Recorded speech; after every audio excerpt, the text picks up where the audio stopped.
Welcome to the Real Estate Syndication Show.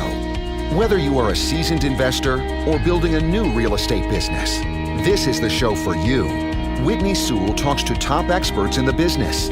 Our goal is to help you master real estate syndication. And now your host, Whitney Sewell. This is your daily real estate syndication show. I'm your host, Whitney Sewell. Today, our guest is Hunter Thompson. Thanks for being on the show, Hunter. No problem, Whitney. Thanks again for having me on. Hunter is the founder of Cash Flow Connections, which is a real estate syndication company. He's helped more than 250 investors allocate capital to over 100 properties. He's personally raised more than $200 million in private capital and controls more than $60 million in commercial real estate. That's very impressive, Hunter. I've heard lots of great things about Hunter, and I knew he had to get him on the show because I knew he'd be a great guest and provide tons of value. And Hunter, give us some background, how you got into real estate. Yeah, sure. So, I think a lot of people, when they talk about how they got into real estate or their background in real estate, I think a lot of them talk about 2008. That was a really significant moment for anyone that was involved in any financial sector. For me, I was still in college at that time. So when 2008 happened, I was very interested in financial assets. I saw that the prices had collapsed and I saw the blood in the streets and just knew that there would be an opportunity. If not for any other reason than a lot of those companies at the time were trading their stocks, were valuing them below their cash value. And so I was very compelled by this. And so I basically went in with stocks as being my first entrance into the financial sectors, studied stocks, studying guys like Warren Buffett and value investing. Obviously back then, it was really favorable time to enter that. The challenge, as I begin to refine what my real goals were and try to identify vehicles to accomplish those goals, I realized that stocks aren't really a great way to facilitate retirement. I mean, most people think of retirement as being able to have the cash flow to pay off your expenses, or at least the mindset that goes along with knowing that that's going to be the case. Well, I started to realize that that was a very indirect way to accomplish that goal. And simultaneously, the European debt crisis happened, which is really when I had my last straw moment. This is basically, it's very similar to 2008 in the United States, but it was in the European capital markets and the European banks. They completely froze up. And even though it was in Europe, it was causing unbelievable volatility in the US markets. And I remember watching CNBC, and they were talking about the Greece bond yields. All the pundits were saying, if the Greece bond yields stay below 7%, the S&P 500 is going to be fine. But if it goes below 7%, the S&P 500 is going to collapse. And this was taking place every single day. I just couldn't believe that something like the Greece bond yields were playing any role in my well-being, let alone a significant enough role for people to be talking about it. And that was really when I said, there has got to be a better way, a more simplified investment to accurately conduct due diligence and predict for the future. And so this eventually very quickly led me to real estate. And, we can talk about some of those deals I did originally, but basically it came from the place of, if you're trying to provide cash flow that's predictable so that you can provide asymmetric returns, the stock market is very, very not a good option. And so, that realization eventually led me to look at the opposite of that and started with investing in notes. We can get into some other investments I made, but that was kind of my entrance in the asset class. Okay, so that was going to be my question. What was some of the first things you purchased? So you went into notes, and when did you actually buy your first building?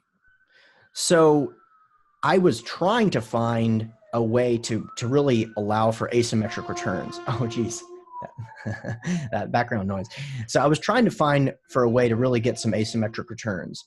And at the time, liquidity had dried up so much in the US markets that we could provide hard money loans for people that were fixing properties at about 60% loan to value and still get an IRR in the low to mid teens.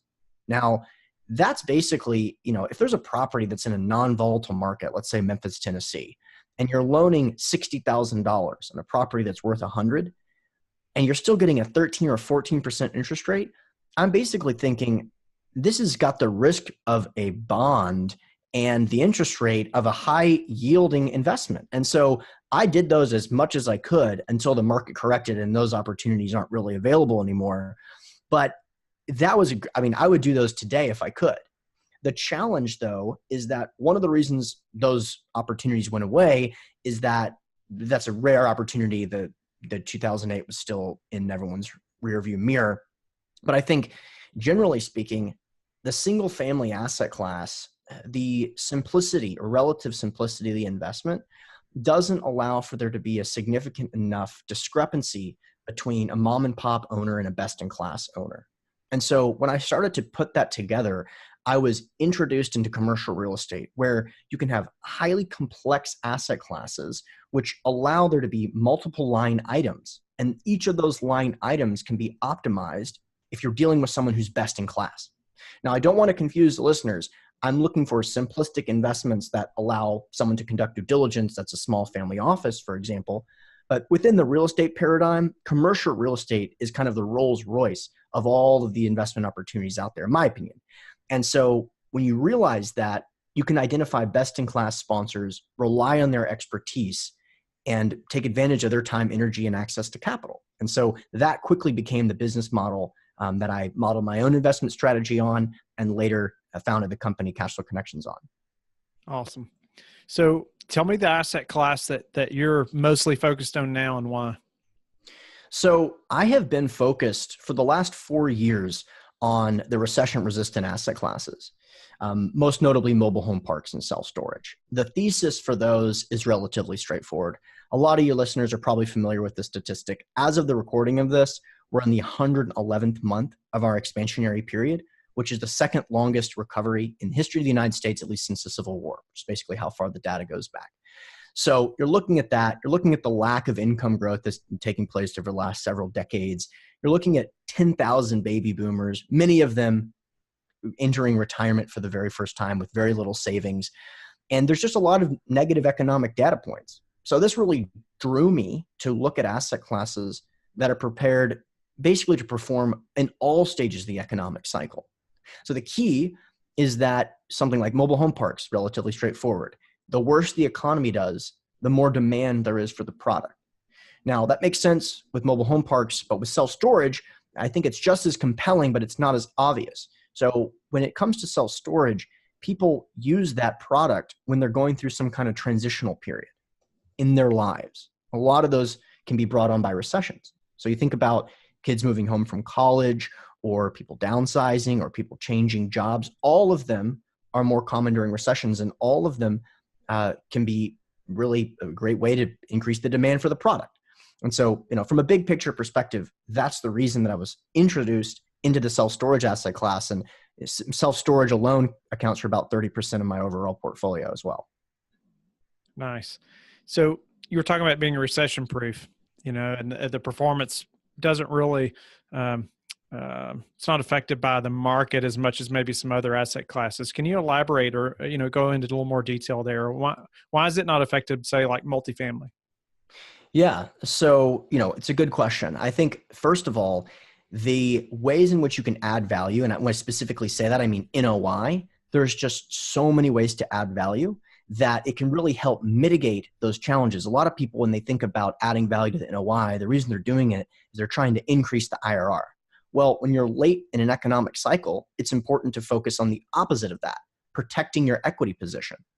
And so when it comes to recessions, number one, the tenant base isn't very price sensitive. So the main reason is that not only is demand inversely correlated with the economy because of that whole downsizing component that I mentioned earlier, but when you're talking about raising rents, you may go from a 10 by 10 unit may rent from $150 a month or so. This is a prime climate controlled unit. If you raise rents by 6%, which is basically unheard of in the multifamily sector, especially over the long term, you're talking about $9 a month.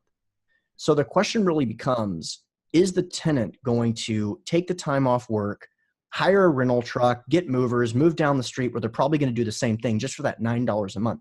So you're really starting to pad your equity when you're dealing with the tenant base that's not price sensitive. But there are other ways that you can add value by just implementing more prevalent management strategies that some of the top tier operators do. So an example I love to give is using U-Haul components. So we look for properties that have no relationships with U-Haul or truck rental companies. We'll buy these properties based on in-place income and then leverage that relationship facilitate the transaction with movers. And this is obvious. Most people are using those trucks when they're moving in and out of those facilities. And we just facilitate the transaction and get a commission from U-Haul for doing so.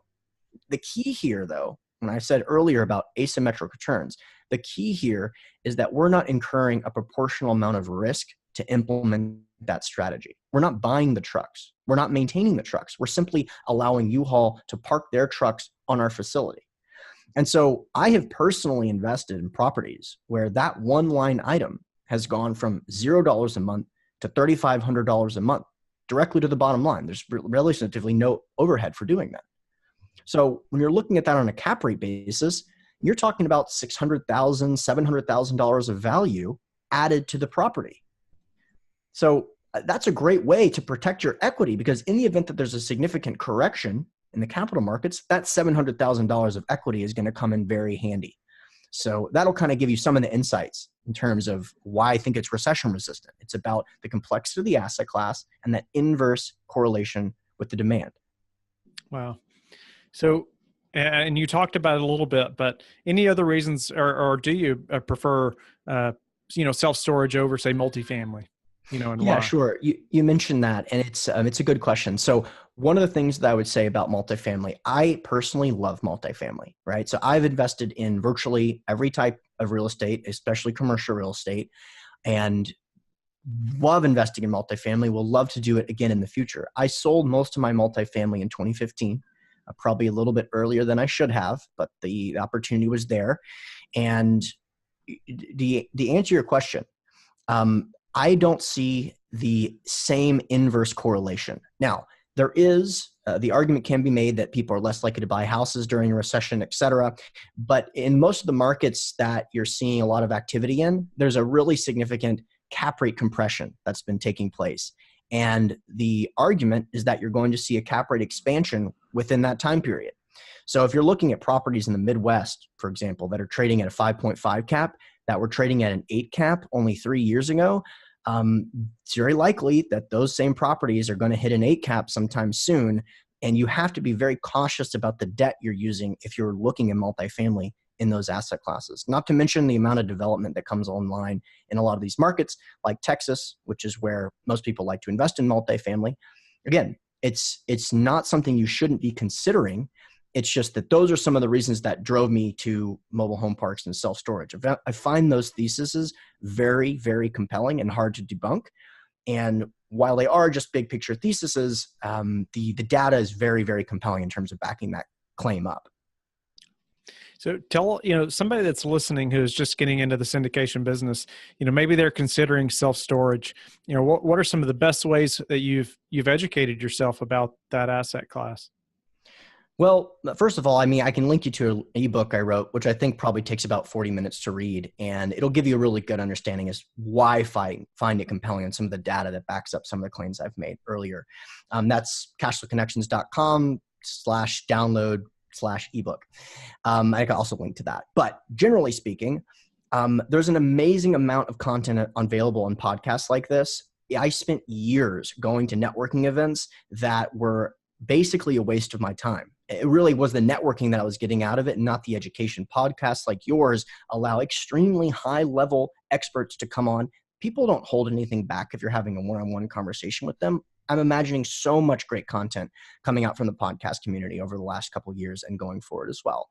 Generally speaking, I'm a huge proponent of the passive investment model. And so if you're a syndicator and you're thinking about doing something like this, I would be very cautious about building a business around self-storage right now. What I would be much more interested in, this is a personality thing, I would be trying to identify best-in-class operators that you can joint venture with or partner with. And so that your due diligence needs to be focused on them as people, their structure, their entire operations, their security, et cetera, as opposed to how you personally can buy your first self-storage facility. Because of the complexities of the asset class, I think the asset class lends itself to identifying best in class and partnering with them, as opposed to creating your own systems, et cetera. So tell us, how do we vet the teams that we want to partner with? Say you find other guys in the self-storage business who have, long track records. They've been in the business a long time. How do you vet them? How do you know Yeah. that's somebody you want to partner with? Totally. And this is the main question, right? Because it all has to do with the people you're making a bet on. So number one, I think it's a really good understanding. I'll put it this way. Everyone asks the same questions, but I think if you go 2 or 3 levels deeper, you're going to actually get some data that's going to be really interesting and will actually allow you to make a bet on the right people. So what I mean by that is when I get that question, I think most people's answer is look at their track record, look at the number of assets they have under management. Okay, that is absolutely true, and you definitely want to do that. But going at least one step deeper, analyze that track record based on market timing and market conditions. Take a look at when the company was founded, when these assets were purchased, and compare that to what has taken place in the economy overall since that time. So that way you can try to get an understanding of how much their marketing, their market expertise played a role in those returns that they experienced, as opposed to just the market as a whole. Because the market, to repeat the last 10 years is pretty much historically impossible in terms of how favorable it's been. So one of the things that you can do, again, is just trust but verify. And so what I mean by that is a sponsor may claim, I own a $50 million property in Florida, and these were the returns that we were able to generate from owning this property. Well, anyone can claim that they own that property. So how do you verify that? Well, there are services. You can get a preliminary title report, for example, and pull the title on this property and see what entity owns that property, usually $150, maybe $200. That way you can actually see if they own the property, and then they can run the chain of title just to see where that entity lines up in terms of, do they actually own that entity? Those are the types of things I like to do. And each time you take that step, go to that extra level. It may be a little uncomfortable the first time to ask someone to give them, to provide that type of information, to get their social security number for a background check, et cetera. But those things are relatively cost efficient and can give you some really good answers. So again, you've heard all the main questions. It's just finding out the follow-up question to get to the bottom of what's going on. Awesome. So going back to self-storage a little bit, tell us, how does your company know that, okay, this is a deal we want to pursue? How are you creating deal flow for these maybe mom and pop, self-storage properties and vetting those deals and analyzing them? So one thing that really the real argument against self-storage is it's very inexpensive to build. And so you rarely hear people talk about the cost to build cost when talking about the price. So, and that's just like something that's not talked about much in the industry. Usually with multifamily, for example, they say, the cost to rebuild is this, the cost to build is this per square foot. We're buying it at this per square foot. That means that no one can build around us and compete with us against rents. You'll almost never hear that self-storage is comparable when it comes to that lack of competition, because they don't cost a lot to build. So what you need to find is identify markets where there's a significant supply-demand disequilibrium within a 5-mile radius. And the way we do that is we get the total gross square foot divided by the population. The average in the United States, there's about 7 square foot of self-storage per person in the United States. So that's just a rule of thumb. If we're looking at a specific market within a 5-mile radius, that we want it to be that there's less than 7 square foot per person. And you can get this by pulling census data, et cetera. Now, each market may have its different equilibriums. An example of this would be in Florida. There's a lot of really high income markets. They're surrounded by water, which means you have really prosperous cities. You also have people that are much more likely to have water toys that need to be stored. So you can get markets like Melbourne, Florida, for example, where there's 14 square foot per person, but they're not oversupplied at all. All of the self-storage facilities are 92% occupied. But that's a good look in terms of taking that step into due diligence. Again, I also want to find mismanagement. So we were doing due diligence on a property once where the owner, we found out late in due diligence that the owner was allowing any renters to just use their pair of scissors when moving boxes, cutting boxes and opening up boxes, as opposed to selling the scissors. Now, that isn't really that consequential on an actual dollar amount, maybe $6 twice a week or something like that. Who cares? But it's the mindset. The people are not taking it seriously as a business. When I see something like that, you know that they're going to be underperforming in virtually every single line item after that. And that's a big green flag. So those will give you a couple of examples. That's neat. It's not just the scissors; it's the mindset that you know is behind that. 100%. Yeah. So what are some other due diligence items that maybe I wouldn't know to look for? If I'm used to multifamily, but I'm going to say, okay, I'm going to start pursuing self-storage. What are some due diligence items that I really need to focus on hard? Yeah, sure. So, first of all, one of the things that you'll find interesting with self-storage is the operating expense ratios are much lower. This makes sense because you're not actually providing that much. It's basically concrete, and you don't have a bunch of toilets. You don't have the amenities. You don't have the barbecue areas and the pools. But this end up results, if you have a self-storage facility that has a 50% operating expense ratio on their trailing 12, that is a red flag, like as in they are not doing a good job. That number should be closer to like 42% or so. And that's pretty big.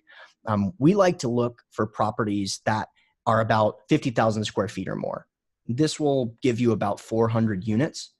I like that area because it allows you to have enough tenant diversification. So if tenants move out, you're not worried about the cash flow, and the investors probably wouldn't know because that's not really consequential. As opposed to, on the other side of the spectrum, you think of like retail shopping centers that are only one tenant. This is well outside of our risk profile because of that lack of diversification. Another couple of metrics we look for, we're looking for markets where a 10 by 10 standard unit, a non-climate controlled unit, will rent for about $100 or $115 a month. That will usually give you a market that is pretty favorable. We like to see $50,000 of median household income within a 3-mile radius or 5-mile radius. And you'll notice a really significant difference if you get up to that $75,000, $100,000 range. Now, that's not anything proprietary. Everyone knows that. So the cap rates will be proportionately less favorable. But over the long run, you have to have two things to be a good self-storage tenant, things and money to pay for those things. So you want to stay out of those low-income areas to avoid that. And I can go through a lot of other stuff, but generally speaking, you're looking for really significant mismanagement. So if they are not charging late fees, if they're not charging admin fees, it sounds inconsequential, but you have to remember there is no overhead associated with implementing those strategies. You already have a manager that's on site. So when I'm looking at the spreadsheet, I'm trying to find out, do their late fees add up with their gross revenue? And that can be market dependent, but if they don't, that's money that's being left on the table. $250 a month times 12 divided by a 6 cap or so, you're starting to make money. So Hunter, what's been the hardest part of the syndication business for you, up to this point? Say raising capital, finding deals, or something else? Well, I'll tell a quick story about, kind of my background and how I ended up being in the business or successful in the business to a certain degree. I was in love with syndications as soon as I understood the structure. And because back then, this may be surprising to a lot of your listeners, but 8 years ago, 10 years ago, the word syndication was almost never used frequently.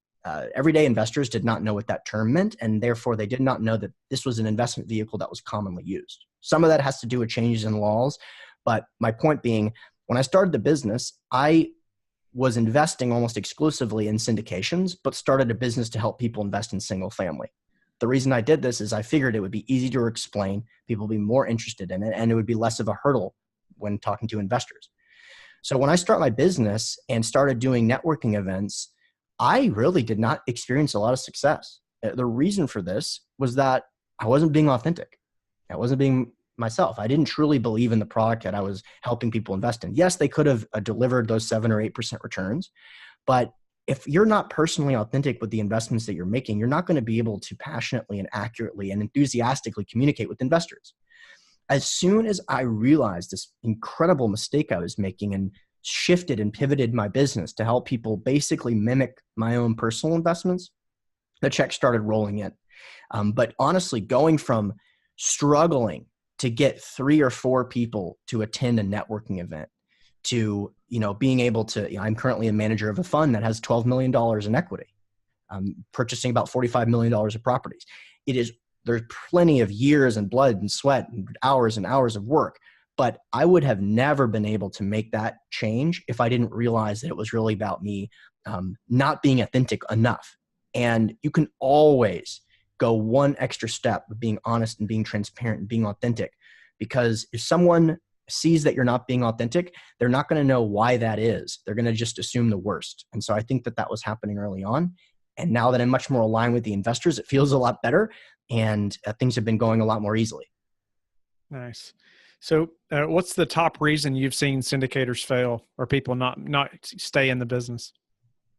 Look, it isn't easy to do something like this. And it's the same reason that most people fail with diets. And most of the stuff is not, this is not super technical, but the reality is it's very hard work. So blood, sweat, and years. I mean, truly dedicating yourself to your craft. I will say this is an incredibly lucrative business to be good at. So it's it's very competitive. But having said that, if you can get a skill, this is a very good skill to have from a financial perspective. The ability to produce passive cash flow, the ability to have liquidity, the ability to interact with very high net worth individuals. All of those are very good things that some industries don't have. In certain countries, real estate isn't even a very likely way to generate a lot of wealth, especially from a cash flow basis. So you're in a great position if you're listening to this as a whole. But the thing is, you have to be 100% committed because it's very competitive and there's a lot of money to be made. You have to be able to completely dedicate yourself to this craft. But I will say that podcasts like this can really expedite your learning curve. So, I mean, I commend you again for, putting forth something like this, which took most people tens of thousands of dollars of legal fees to even talk about this type of stuff that we're talking about today. Awesome. Well, Hunter, why don't you tell the listeners how they can learn more about you and your business? Yeah. And again, I really appreciate you having me on. I always enjoy having conversations like this. You can find more about my company at cashflowconnections.com. I mentioned that we have a podcast, I believe. That talks about similar topics, mostly related to commercial real estate. And that's the Cashflow Connections Real Estate Podcast. And if you do send me an email at info@Cashflow Connections, be happy to shoot you a couple of free ebooks and some other goodies as well.